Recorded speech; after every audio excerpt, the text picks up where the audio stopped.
고린도전서 10장 말씀입니다. 9장 말씀입니다. How to not win friends and influence the people.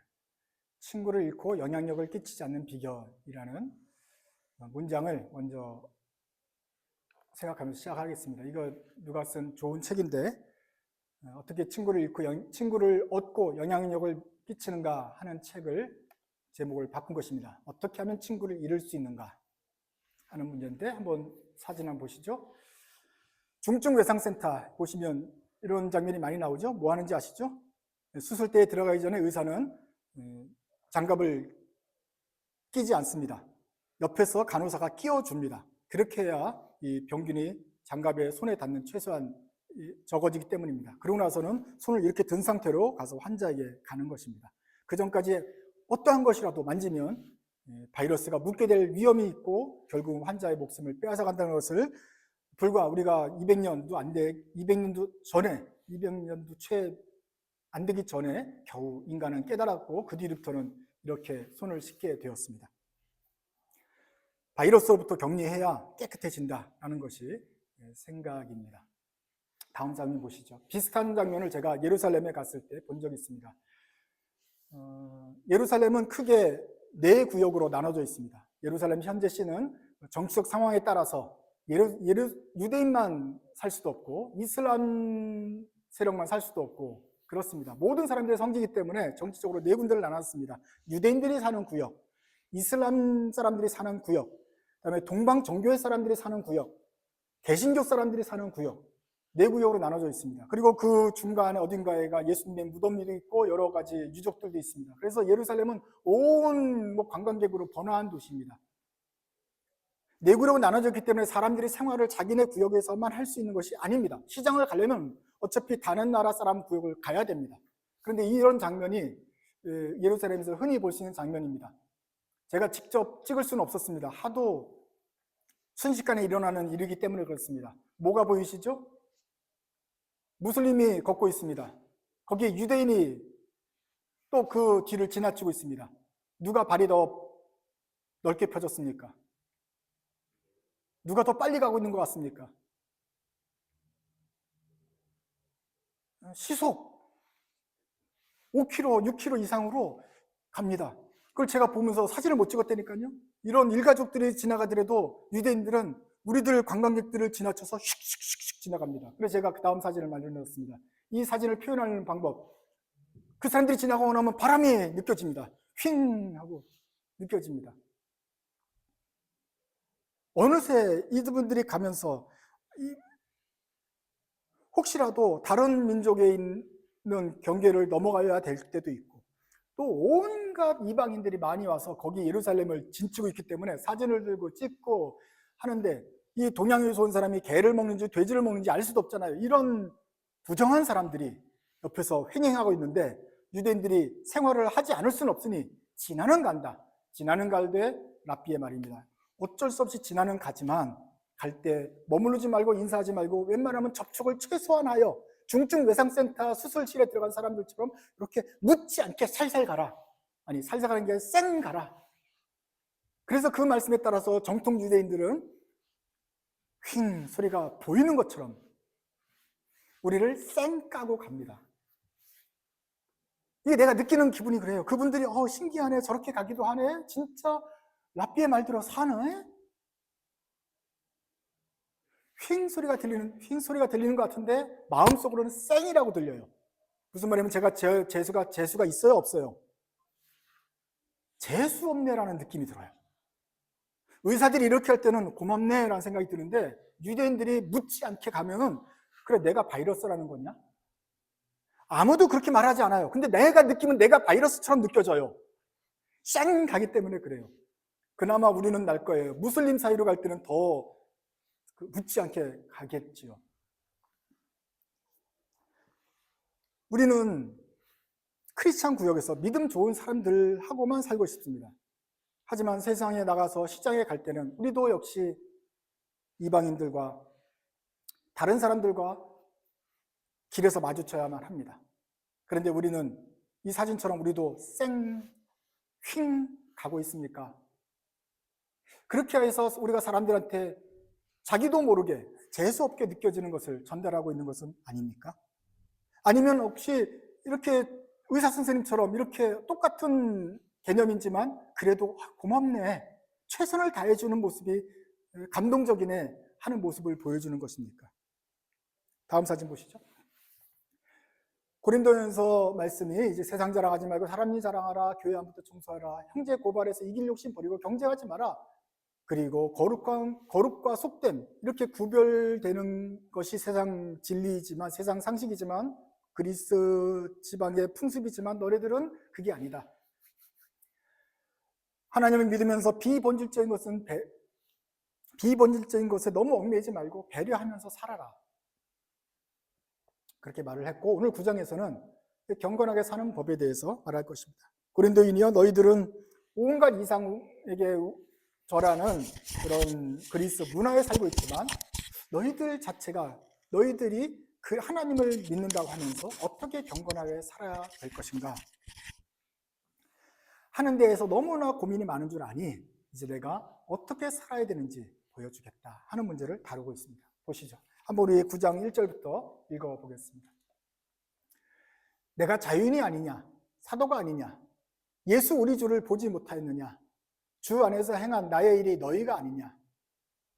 다른 사람들에게는 내가 사도가 아닐지라도 너희에게는 사도이니 나의 사도됨을 주 안에서 인친 것이 너희라. 나를 비판하는 자들에게 변명할 것이 이것이니 마실 권리가 없겠느냐. 우리가 다른 사도들과 주의 형제들과 게바와 같이 믿음의 자매된 아내를 데리고 다닐 권리가 없겠느냐. 어찌 나와 바나바만 일하지 아니할 권리가 없겠느냐. 처음에 바울이 말하는 정황은 이것입니다. 바울은 고린도서 전도하기 위해서 앞으로 다시 한번 돌아가시고요. 일부러 일도 했습니다. 그래서 열심히 수고해서 바울이 연약한 고린도 교회를 그 재정적인 부담을 느끼지 않도록 세웠는데, 그러면 고린도 교인들이 그것을 알아주면 참 좋은데, 바울이 이제 떠나고 나니까 고린도 교인들이 생각해요. 지금 바울이 고맙다고 생각을 했는데 나중에 생각해 보니까 저 가짜 사도 아니야? 야, 진짜 사도면 본부에서 월급 받아서 살았겠지. 가짜 사도니까 월급이 안 나온 거 아니야? 그러니까 여기서 일하는 거 아니야? 이렇게 꼬시는 사람도 있었고, 고린도 교인들도 그렇네? 예수님이 12제자 선택할 때 바울은 없었잖아. 바울이 사도됨에 대해서 계속 지적을 하면서 가짜 사도였나 이러게 되는 것입니다. 그러면서 바울의 모든 가르침에 대해서 의구심을 품게 되고, 야, 우리 개바파로 가자, 베드로파로 가자, 뭐 이렇게 또 파당이 나눠지게 되는 것이죠. 그래서 바울이 자기가 했던 모든 가르침과 모범과 본보기와 교훈이 좋았지만 바울 자체, 메신저 자체를 공격하는 것에 대해서 이제 변호를 해야 됩니다. 내가 자유인이고 사도다, 그 열매가 너희들이 있지 않느냐. 내가 전도도 가장 많이 했고 선교도 가장 많이 한 사도 중에 사도, 이방인의 사도다. 그리고 권리도 있는데 안 한 거다. 이 얘기를 하려고 하는 것이죠. 7절도 그 생각을 하면서 읽어보겠습니다. 7절입니다. 누가 자기 비용으로 군복무를 하겠느냐? 누가 포도를 심고 그 열매를 먹지 않겠느냐? 누가 양떼를 기르고 그 양떼의 젖을 먹지 않겠느냐? 내가 사람의 예대로 이것을 말하느냐.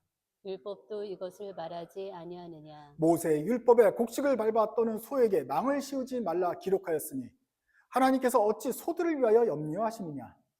오로지 우리를 위하여 말씀하심이 아니냐. 과연 우리를 위하여 기록된 것이니 밭가는 자는 소망을 가지고 갈며 곡식 떠는 자는 함께 얻을 소망을 가지고 떠는 것이라. 우리가 너희에게 신령한 것을 뿌렸은즉 너희의 육적인 것을 거두기로 과하다 하겠느냐. 다른 이들도 너희에게 이런 권리를 가졌거든 하물며 우리일까 보냐. 그러나 우리가 이 권리를 쓰지 아니하고 범사에 참는 것은 그리스도의 복음에 아무 장애가 없게 하려 함이로다. 성전의 일을 하는 이들은 성전에서 나는 것을 먹으며 제단에서 섬기는 이들은 제단과 함께 나누는 것을 너희가 알지 못하느냐. 이와 같이 주께서도 복음 전하는 자들이 복음으로 말미암아 살리라 명하셨느니라. 그러나 내가 이것을 하나도 쓰지 아니하고 또 이 말을 쓰는 것은 내게 이같이 하여 달라는 것이 아니라 내가 차라리 죽을지언정 누구든지 내 자랑하는 것을 헛된 대로 돌리지 못하게 하리라. 내가 복음을 전할지라도 자랑할 것이 없음은 내가 부득불할 이유림이라. 만일 복음을 전하지 아니하면 내게 화가 있을 것이로다. 내가 내 자의로 이것을 행하면 상을 얻으려니와 내가 자의로 아니한다 할지라도 나는 사명을 받았노라. 바울이 자기 얘기를 먼저 합니다. 하도 자기에 대한 공격이 있기 때문에 자기 변명을 합니다. 내가 무슨 사명을 받았길래, 무슨 숙제가 있길래 이 권리를 사용하지 않는 것인지 아냐. 내가 왜 사서 고생하겠냐. 내가 왜 그 고생을 일부러 자원화해서 했느냐. 또 자원화도 안 하고 싶어도 어쩔 수 없다. 해야만 된다. 나는 사명을 받았기 때문이다. 무슨 사명입니까? 이방인을 위해서 네가 사도가 되어서 나의 복음을 전해라는 예수님의 부탁을 받았기 때문에 바울은 고린도까지 와서 복음을 전하는 것입니다. 내가 그렇게 수고하고 한 것이 모자라서가 아니라 사명이 있어서 한다는 것을 알아주기 바란다.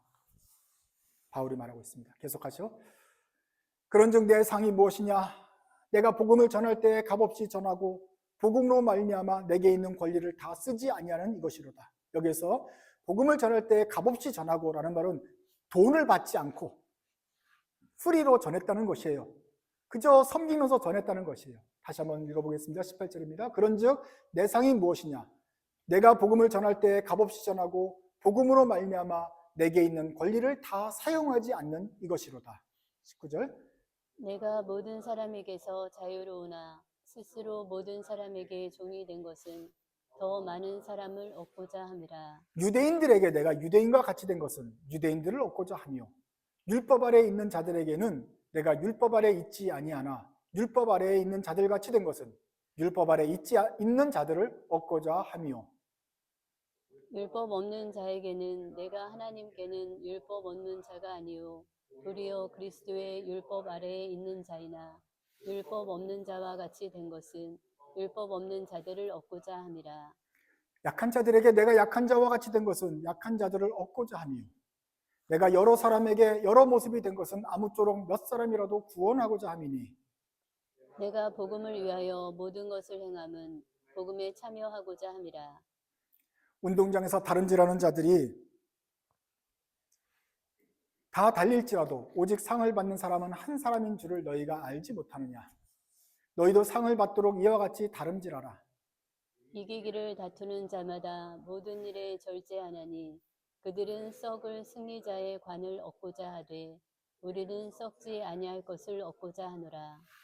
그러므로 나는 다름질하기를 향방 없는 것 같이 아니하고 싸우기를 허공에 치는 것 같이 아니하며 내가 내 몸을 쳐 복종하게 함은 내가 남에게 전파한 후에 자신이 도리어 버림을 당할까 두려워함이로다. 마치 운동선수들이 달리기를 하는 것처럼, 다른 박질이죠. 그렇지만 100m 달리기, 1000m 달리기 하는 것처럼 달려가려면은 체중도 조절하고 운동도 열심히 해서 디스플린, 훈련을 하는 것처럼 나도 모든 일에 절제, 스스로 알아서 자발적으로 절제하는 것이다. 너희도 그렇게 해야 된다. 다음 보시죠.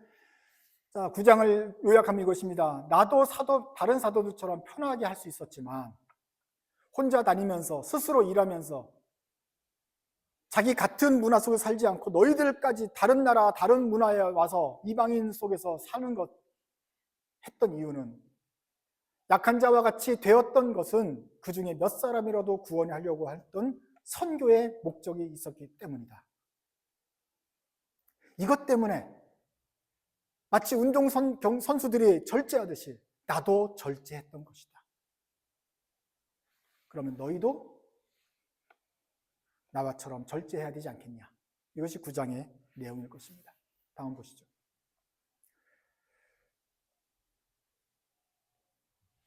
바울이 이렇게 절제하고 수고했던 것은 무엇 때문이었습니까? 기본적으로 바울이 본부에서 오는 돈을 사역비로 생활하지 않고 생활비를 스스로 벌기 위해서 1년 반 동안 오랫동안 머무는 동안 계속해서 일을 했고 떠난 뒤에도 계속해서 편지로 상담으로 양육했고 고린도 교회를 케어했단 말이죠.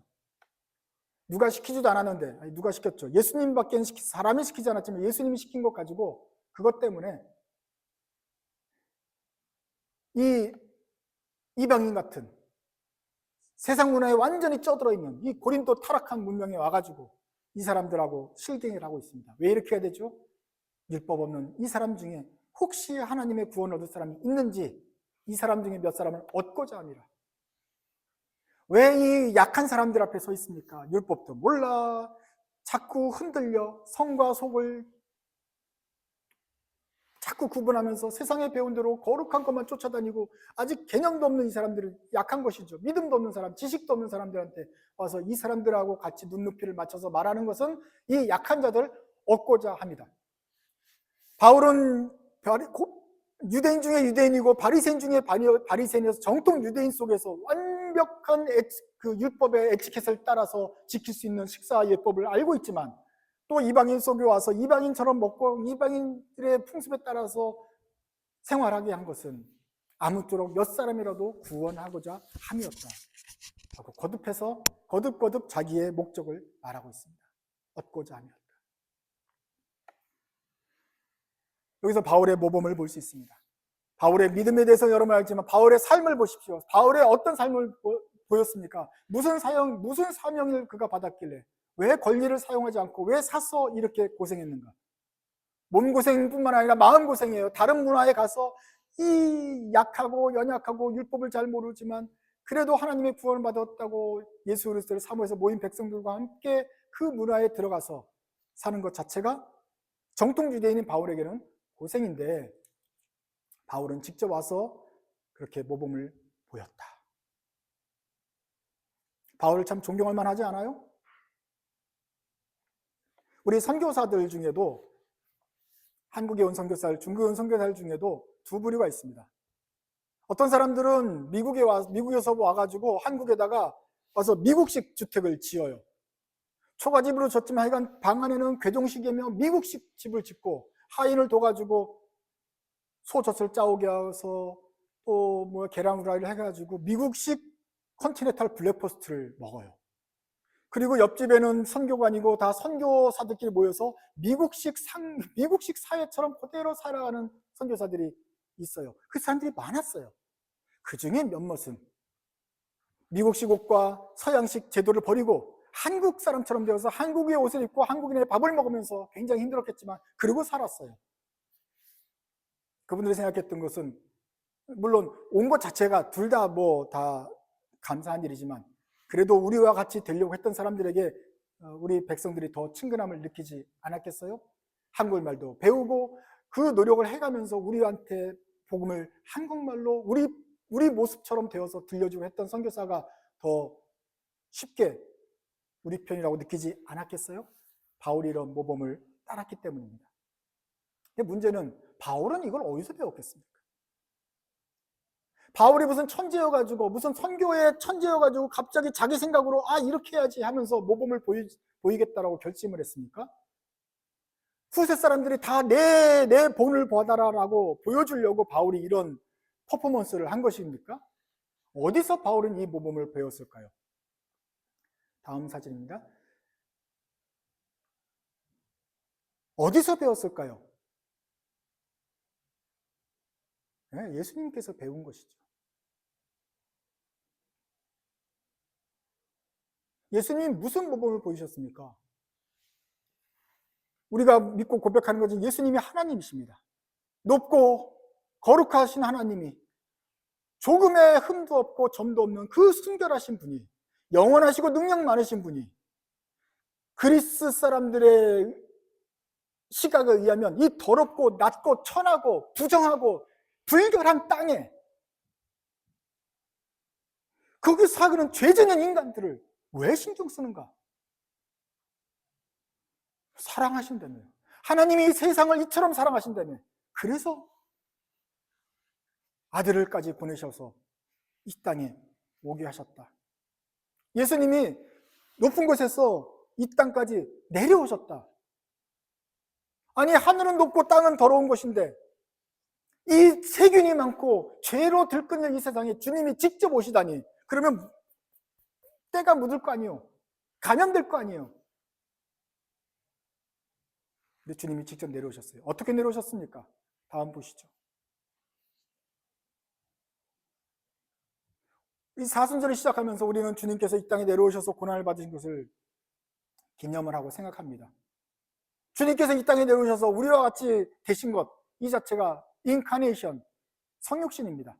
주님이, 하나님이 우리와 함께 계시다. 함께 계시다는 것 자체가 하나님께는, 우리한테는 영광이지만 하나님께는 부정함이에요.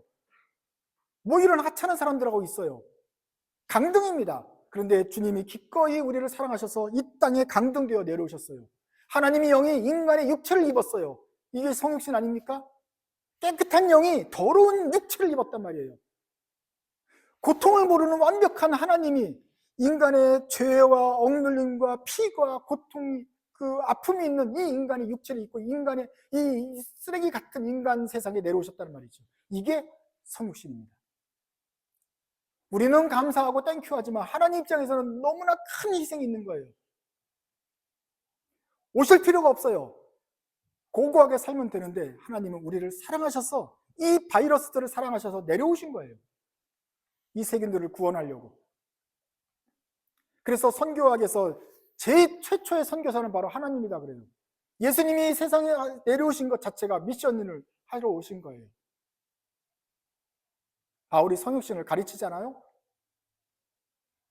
그러면서 바울은 이 하나님의 성육신을 말로만 믿지 않고 자신의 삶에 적용을 했어요. 우리 하나님이 우리에게 내려오실 정도로 자신을 낮추셔서 우리와 같은 모습이 되었다면, 나도 저 인간 쓰레기 같다고 그리스도인 이방인이라고 배척하는데 그게 유대인의 관습인데 이렇게 하면 안 되고 저 연약한 자들, 낮은 자들, 더러운 자들 옆에 가서 있어줘야겠구나, 그 사람들 모습이 되어야겠구나 라고 결심을 했던 것입니다. 예수님의 모범을 본받아서 바울이 그와 같이 일했습니다. 다음 장면입니다. 그래서 예수님이 하나님이시면서 인간이 된 것이 성육신인데, 그것이 그 성육신을 통해서 이 땅에 오신 다음에 제자를 삼았죠. 제자를 부르시고 가르치시고 또 마지막에 사도 바울, 또 그 다음 제자를 삼아요. 그러면 그렇게 해서 성육신을 통해서 제자가 되고 거듭난 사람, 제자들은 사명이 있는데 또 나가서 이 사람에게 저 사람에게 복음을 전합니다. 이 사람에게 갈 때는 이 사람이 알아들 수 있는 말로 이 사람들의 모양과 같이 되어서 전하고, 저 사람에게 갈 때는 저 사람의 말로, 저 사람의 풍습대로 저 사람들의 마음을 저 사람의 수준에 맞게, 시기에 맞게 살살 열어가면서 또 전하고, 이렇게 하는 것이 우리 제자들의 삶이다. 바울이 성육신에 믿고 그대로 했던 것처럼 우리는 예수님과 또 바울의 본을, 바울의 제자들의 본, 우리 선배들의 본을 받아서 또 우리도 나가서 이 사람과 저 사람에게 복음을 전한다. 복음을 전할 때 쌩 까고 휭 하고 전하지 않고 그들과 같이 되어서 전한다. 그들 눈높이에까지 우리 자세를 낮춰서 눈을 마주치며 전한다. 이것이 이웃 사랑입니다. 예수님께서 그 사랑을 보여주셨으니 바울도 이웃 사랑하는 모습을 그대로 따랐고 우리도 그 본들을 따라서 이웃을 사랑하게 됩니다. 우리 얼마나 많은 그리스도인들이 이러고 다닙니까? 깨끗하고 거룩하게 다닙니까? 그런 면에서 선한 사마리아인의 비유는 참 이해가 됩니다. 아니, 사람이 굶어 죽어가고 피를 흘리며 쓰러져 있는데 제사장이 지나가는데 갑니다. 왜냐하면 이 사람은 제사를 드려야 되는데 가는 길에 피를 만지면 제사가 안 돼요. 예배가 안 돼요. 그래 지나갑니다. 레위인도 제사를 섬기러 가야 되는데 피를 만지면 정결하게 되는 게 안 돼서 당장 진행될 예배 시간에 맞추지 못해요. 그래서 이러고 갑니다. 누가 진짜 이웃사랑이냐? 너희들이 없인 여기던 선한 사마리아인이 가서 구해주지 않았느냐? 지금 이게 중요하냐? 아니면 가서 도와주는 게 중요하냐? 그런 말이었죠. 다음 장면 보시죠. 우리가 맨 처음에 읽었던 문장으로 다시 한번 돌아옵니다. 세상에서 우리는 그러면 어떻게 친구를 사귀고 영향을 미칠까? 이렇게 하면 안 된다고 우리가 배웠으니 그러면 다시 한번 어떻게 복음을 전하고 영향력을 미칠 수 있을까요? 이 세상에서 우리가 따라야 될 모범이 여기에 있습니다. 22절 한번 같이 한번 읽어보죠. 시작. 내가 여러 사람에게 여러 모습이 된 것은 I have become all things to all people. 모든 사람에 대해서 전하려고 한다면 그 사람들이 맞는 상황으로 나도 성육신하여서 그 사람들의 알아듣게 전하고 또 모든 사람에게 나는 또 내가 얼마든지 변신하여 내 말을 바꿔서 내 표현을 바꿔서 찾아가면서 그들을 섬겼다. 이것이 우리가 따라야 될 모범입니다. 여기서 잠깐 생각할 것은 그러면 우리가 도둑놈들을 전교하려면 우리도 도둑질을 해야 얘기가 통할까요? 깽단에 들어가려면 나도 한번 부시고 막 그렇게 해야지 깽을 전도할 수 있을까요? 아니죠. 주님은 이 세상에 오셔서 사람이 되었지만 죄는 짓지 않으셨다고 그랬어요. 죄를 짓지 않고도 친구가 되는 방법이 많아요. 그러니까 도둑놈들 전도할 때 도둑질하지 않고도 전도할 수 있는 수가 있어요. 하지만 이렇게 하면서 멀리하지 않고 도둑놈들한테 가서 알아듣게 설명할 수는 있어요. 죄 짓지 않으면서. 죄 짓지 않으면서 깽단을 선교할 수 있어요. 주님의 능력으로 우리는 그렇게 할 수 있습니다. 그러니까 죄와 타협하라는 뜻은 아니에요. 주님께서 죄를 짓지 않으셨던 것처럼, 그렇지만 이 땅에 계셨던 것처럼, 바울이 아폴로에게 절한 것이 아니잖아요. 그러지 않고서도 고린도에서 복음을 전했던 것처럼 우리는 이 세상에서 친구를 사귀어 영향을 미칠 수 있다. 여러 사람에게 여러 모습이 될 수 있겠다. 그 다음 예수님처럼 선교하는 법을 우리말로 하면 같이 읽읍시다. 시작. 휙 사라지지 말고 물들어서 같이 죄짓지는 말고 대신에 약한 자 곁에 있어 주십시오. 이것이 모든 선교학을 한마디로 줄인 것일 것입니다. 예수님께서 이렇게 선교하셨고 우리와 같이 죄짓진 않되 우리 옆에 있어 주시면서 자신의 몸을 내어주셨습니다. 그 거룩한 고결한 몸을 이 죄인들을 위해서 내어주셨습니다. 그러면 그 하나님의 몸이 오염될 것인가? 타락할 것인가? 걱정하지 않고 오히려 이 몸을 내어주시면서 이 죄인들이, 이 바이러스들이 새롭게 될 것을 기대하면서 자기의 몸을 기꺼이 나눠주셨던 것입니다. 우리의 시간과 삶과 장소를 약한 자들 옆에 내어줄 수 있어야 되겠습니다. 사람들은 강한 자 옆에 가려고 그러죠. 그래야 뭐 떡부스러기를 더 얻어먹으니까 거긴 필요가 없어요. 우리가 가야 될 것은 약한 자들이고 필요한 자들이고 없는 사람들입니다. 그런데 거기 가서 이렇게 받아먹어라 하는 식으로 멀리서 혹시 오염될까 봐 접촉될까 봐 떨어지는 것이 아니라 할 수 있는 대로 주께서 능력 주시는 대로 가까이 가서 옆에 있어주는 것, 그것이 바울의 모범이고 무엇보다 우리 주님의 모범인 것입니다. 이번 사순절에는 우리 주님께서 행하신 일들을, 나를 위해 하신 일을 기억하면서 우리가 어떻게 세상에 살 것인가를 생각하시기 바랍니다. 다음 장면입니다. 잠깐만요. 그 전에 하나 놓친 것 같은데. 하나. 네, 그렇습니다. 만약에 이번 사순절에는 예수님처럼 섬겨야겠다 이렇게 마음 먹고 함께 가길 바랍니다. 우리가 지금은 나그네 되어도 우리 찬송하시겠습니다.